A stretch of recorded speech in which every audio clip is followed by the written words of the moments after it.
Perkenalkan, nama saya Jonathan Lolong dari kelas 1B.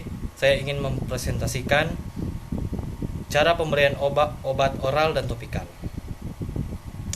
Pengertian obat oral adalah memberikan obat yang dimasukkan melalui mulut. Memberikan obat oral adalah suatu tindakan untuk membantu proses penyembuhan dengan cara memberikan obat-obatan melalui mulut sesuai dengan program pengobatan dari dokter. Jenis-jenis obat yang diberikan melalui oral yaitu yang pertama ada pil, tablet, kapsul, drase, dan sirup. Kelebihan dan kekurangan obat oral. Kelebihan, keuntungan pemberian obat rute oral di antaranya cocok dan nyaman bagi klien, ekonomis, dapat menimbulkan efek lokal dan atau sistemik dan jarang membuat klien cemas.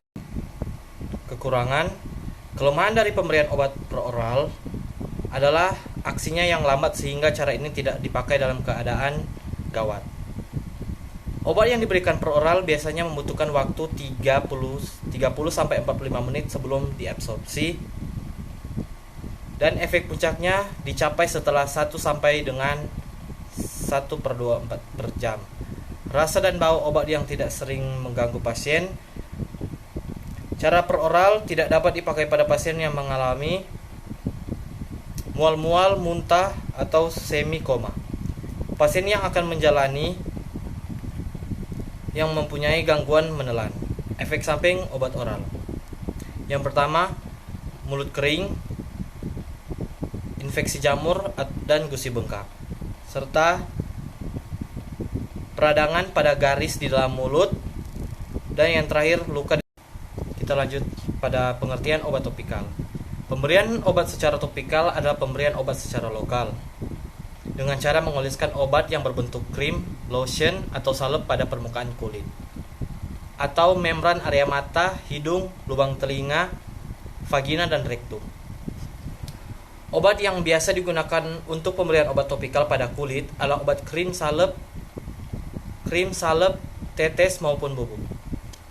Bagaimana prinsip kerja obat topikal? Sediaan topikal untuk kulit berfungsi untuk mengantarkan bahan aktif obat ke kulit dengan cara penetrasi secara difusi. Pasif melewati stratum corneum. Penetrasi juga dapat terjadi pada folikel, rambut, atau kelenjar keringat dalam jumlah yang lebih sedikit.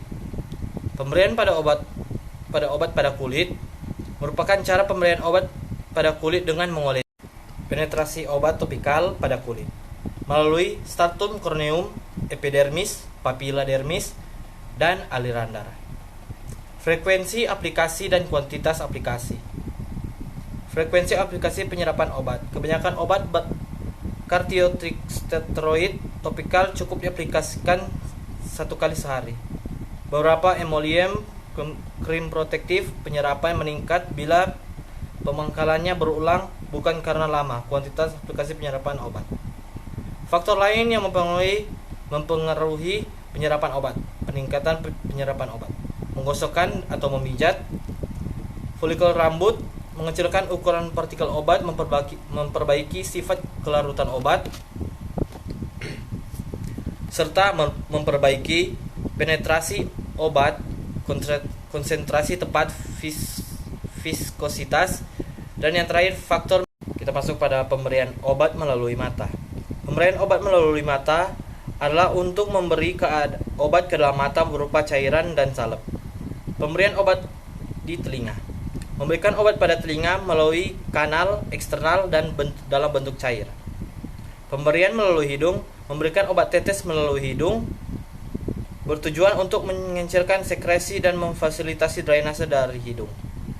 Dan yang terakhir, pemberian melalui vagina. Memberikan sejumlah obat melalui vagina bertujuan untuk mengobati infeksi pada vagina, untuk menghilangkan rasa nyeri, rasa ketidaknyamanan pada vagina, untuk mengurangi peradangan. Sekian presentasi dari saya. Terima kasih. Mengoleskan bertujuan untuk mempertahankan hidrasi, melindungi permukaan kulit, mengurangi iritasi kulit, dan mengatasi infeksi. Pemberian obat kulit dapat bermacam-macam seperti krim, lotion, aerosol, dan spray. Apa saja rute pemberian obat topikal? Keberhasilan pada pengobatan menggunakan rute topikal adalah umur, pemilihan agen yang tepat, lokasi tubuh yang terkena penyakit, stadium penyakit, jenis lesi, konsentrasi bahan aktif pada obat tersebut, metode aplikasi, dan penentuan lama. Macam pemberian obat topikal.